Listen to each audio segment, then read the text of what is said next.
So there I was, innocently buying parts to finish the project on this black 2011 Volt from a guy on Facebook Marketplace who had a really, really good deal. I'm in his barn and I'm loading stuff up, and there's a go-kart just sitting there, and I asked him about it, and he said, yeah, that was my kids, and it was really fun for a couple of years, but started having some issues with the clutch and it wound up getting parked. So if you've been following me for a little bit, you know that Grayson got a go-kart for Christmas, and the thing is just a little too small for me, and he's been a little bit lonely ripping up the yard all by himself. So when the guy asked me, will you take this go-kart off my hands, just get it out of here, I would be really happy if you did. Well, how could I say no? Because this one's still a little small for me, but his is a 125, this is a 196. His has like a 200-pound weight limit, this is 400 pounds. And, the common issues with the clutches on these are generally just a matter of needing to take them apart and clean them. Otherwise, yes, that seat is supposed to be red and it's quite faded, but I don't think there's a whole lot of wear on this. There's still stripes on the tires, front and rear. I mean, I can see some wear, but I did take the pull starter off and repair it because the rope was no longer doing rope things. And pulled the air cleaner out just to look at the car, but you're basically seeing it the way it's sat. So why not? Let's dig into it and see what we can figure out. Yeah. So if I start us off with some famous last words, does that make them famous first words? Anyway, this is the clutch. All right, so this is your output from the engine. This is your input into the drive. We're going to take this guy off and see if we can see where this might be sticking. Now, about a quick disclaimer. I've never done this before. I don't know what the heck I'm doing. Here's our belt. Drive belt looks okay. I'm certainly not replacing anything on this until I have a good perspective on overall condition. So my understanding of where things go wrong is when it starts to look like this. That's all belt material. It's normal that the belt wears that way as these things are operating. But when that belt material gets inside of these and it gets all clogged up with it, that is when they will start to stick. So I'm going to give this a quick cleaning with God's own favorite solution, and let's see if everything looks a whole lot better once it's been cleaned and lubricated with some graphite. All right, so I have everything cleaned up, nice and shiny. I got just a little more to dig out of that groove there, but that's actually not in a bad spot. So there's one half of it. There's the other half of it. I'm going to use some dry graphite here that's made for lubricating locks. And the reason for that is this needs to be lubricated, but you don't want to use anything that can sling off and go on the belt. Like oil on the belt is bad. So this is just kind of you can see it maybe coming out in little puffs there. I'm going to lubricate that. And I got the insides here. This guy just pushes on there. And then that needs to be able to move around in there. Now go ahead and put the rest of the thing back together and get it on the cart. So now that the clutch is back on, and I'm fairly confident it's not going to try to run me over when I pull it over to start it, I'm going to start by pulling this plug out. Just reading the condition of the plug will tell us a lot about what we're up against here. I don't know when the last time is that this thing ran. Alright, well, it looks reasonable. What do we got? No brand name. That's good. Sure, it's fine. Let's see what we have for spark. So to test for spark, we're going to put the plug into the end of the, I don't know why I'm having a hard time talking. We're going to put the plug into the end of the spark plug wire. Now we want to get it somewhere where it can ground. I'm actually going to pause real quick and brush some of the rust off that so I have a good spot to ground it right there. Okay, so I got one clean, shiny spot right here. Not too much. We're not trying to raise the rent too much on this thing, but just enough that we got a good ground for the plug here. So we're just going to pull this over and see if we have spark, and if we do, what's it look like? So it's there. Oh, the stench of old gas is very strong with this one. It's there, but it's a little yellow. It's kind of a weak spark.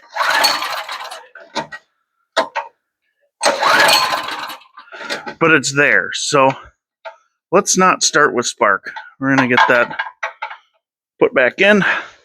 Obviously, when you're doing this, don't zap yourself. You got to be careful. If you grab the end of that sucker, you'll know real quick if you have spark. It hurts. It hurts a lot when you touch spark, as you might imagine. There's a lot of voltage coming through there. All right, let's get this guy torqued back in, and I did dump some. Come on, I did dump some fresh gas. It had like just a little bit of old gas in it. I dumped some fresh gas in there on top of it. Seemed like the right thing to do. Because dilution is the cure for pollution. So they say. My socket won't come off. That's not ideal. How about now? Now will you come off? There it goes. Except now the plug's loose.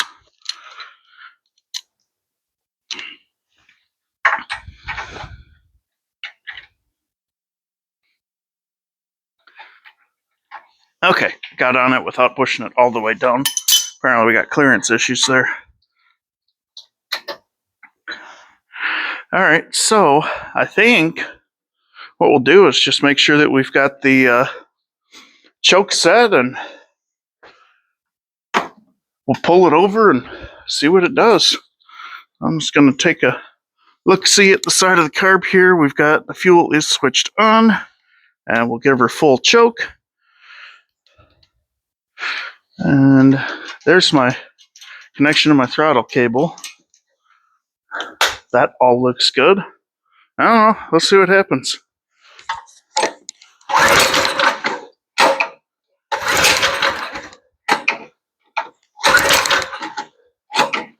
Come on.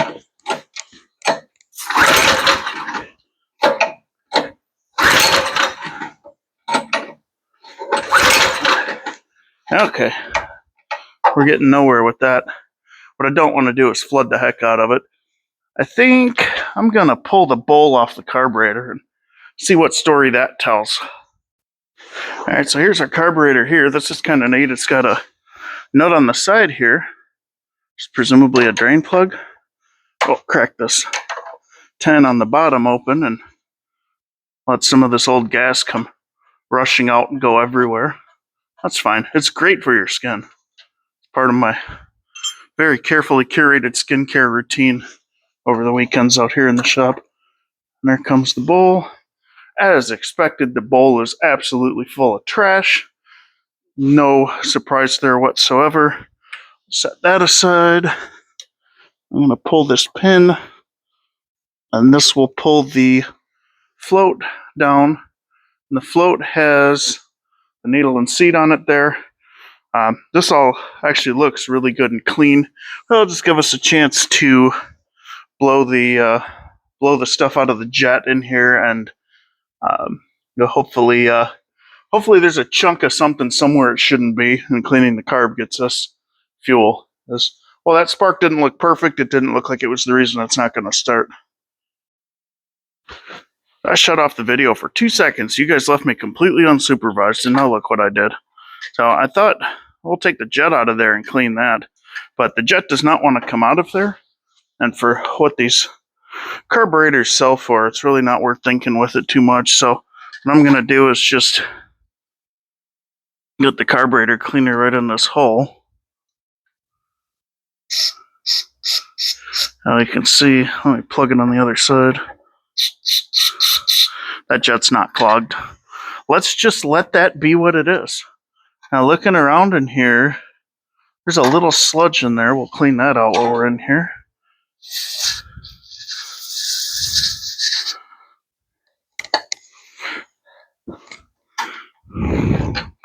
But it doesn't look bad.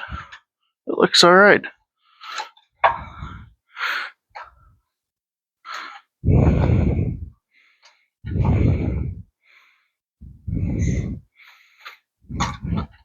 Maybe I should take this guy out on the side here too.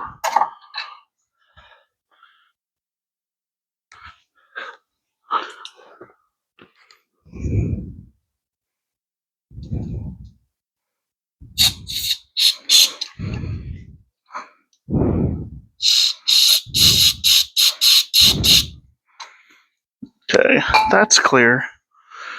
I think we'll put this back together before we start screwing stuff up.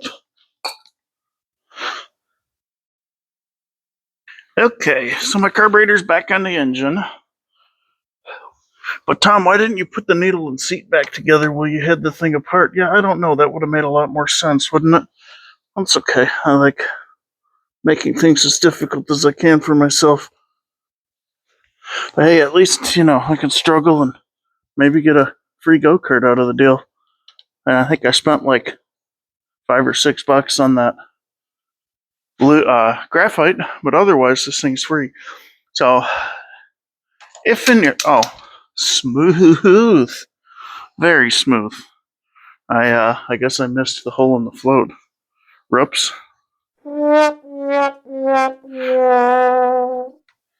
Okay. Take 2. Don't put that in the final edit.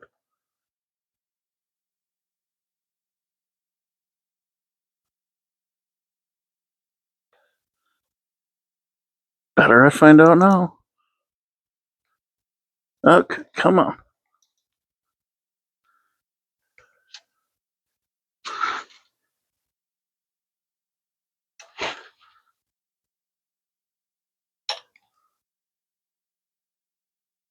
Okay, now that I've installed that properly, wipe my fingerprints off the float.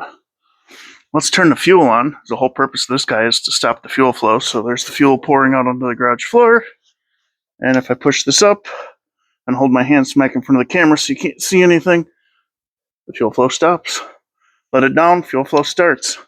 I'll shut the fuel back off, get the bowl on, and see if me spraying this out and making sure that the jets were clear has any impact on what it does when you pull the string. I'll give that just a sec to fill the bowl. Confirm our choke is on, fuel is on. Let's give her a pull.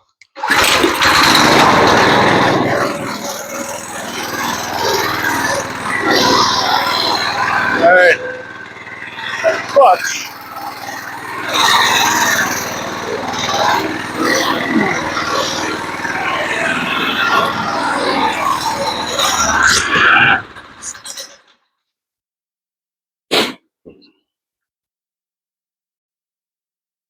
Well, it runs good, but the clutch isn't working. Whoops. Okay, safety may not be, the absolute top priority around here, but let's make it a priority. So in today's lesson, we learned that a yellow spark will start the go-kart. We learned that cleaning out the carburetor will get the engine running. And we learned that I'm no good at stumbling my way through fixing my first go-kart clutch. So with this sitting on jack stands, I'm going to go ahead and start the engine again and just see if running the thing a little bit, maybe I can bang on it and scream unga bunga. I don't know.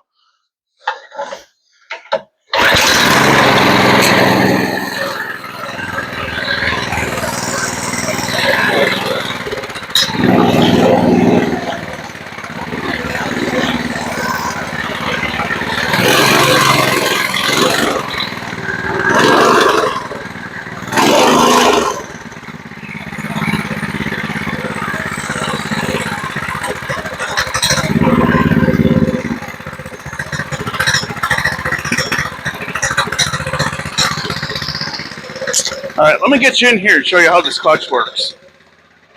Oh, fuck. Ooh, that stinks. I think first thing we're going to do is open the door.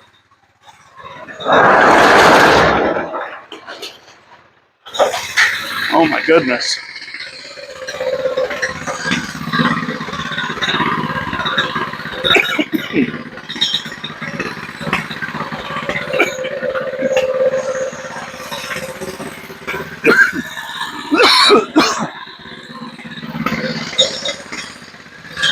Okay. Focus your attention on this pulley right here. The smell of old gas, old stale gas coming out of this thing is absolutely vile. So when I rev the engine,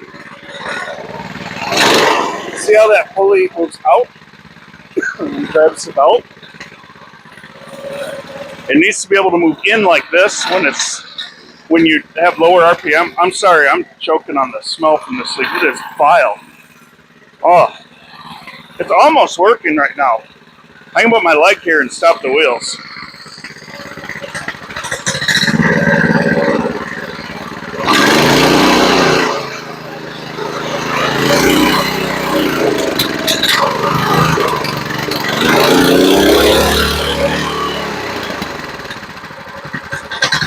Now see when I bring that down, it stops now. This guy may just need to be worked back and forth a few times.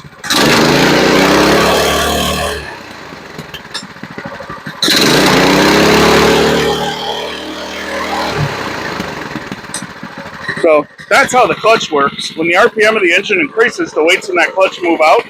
They make that pulley expand, and then it grabs the belt. So the more RPM, the harder it grabs the belt. So it's working, it's just sticking a little. It may just need to get a few spins on it here, because right now it's working great, just sitting here. But I really don't want to have the thing run away from me again and try to take out my toolbox and a bunch of Prius engine parts and a old Chrysler 360 that I don't know what I'm doing with. It's all in the line of fire, so jack stands are coming in pretty key right now.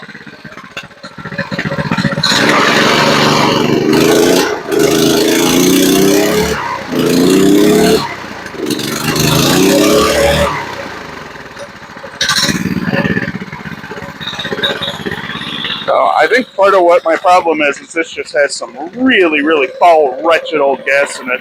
I'm going to let it run for a little bit, get it good and hot, and then I'll turn the camera back on and check in with you if I haven't asphyxiated myself in the fumes yet. Okay, well, it's been around on the stands for a little bit. That's been a solid 15-20 minutes since I've done anything too stupid. So, I'm about due. I think this clutch is working okay now.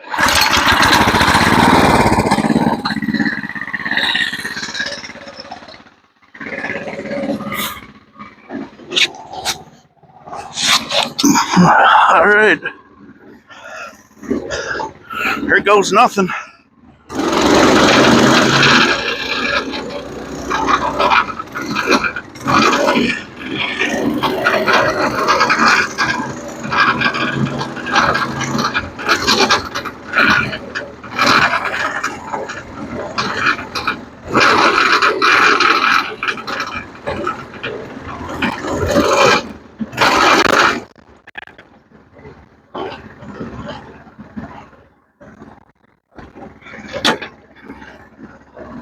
Okay, so the brakes do nothing. That's good.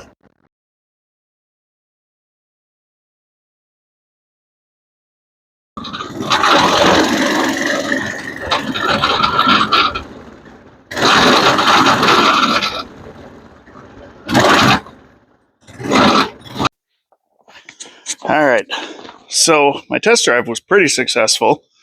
Although I'll say that, one, it has absolutely no brakes. The master cylinder is just stuck. So there's a thing I can work on next time. The alignment is absolutely whacked.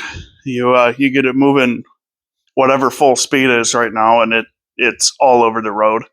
And three, it's definitely working through some nasty old varnish gasoline. I diluted it, but it stinks, and it'll only run if you keep it at about half choke. So I know we're leaving a lot of power on the table, but I'm not going to mess with that carb again until I've got some fresh gas all the way through the system. So for now, especially given that these tires are pretty useless in the snow, although it was fun doing donuts, they're pretty useless in the snow, so it's probably going to sit until it warms up a little bit. But hey, man, not bad for a free go-kart. So thanks a lot for following along on our adventures. Love to have you. Please, if you're enjoying the content, like, share, and subscribe. I'll catch you next time. I said like and subscribe. I know you did. You always do. You're great at that. Bye.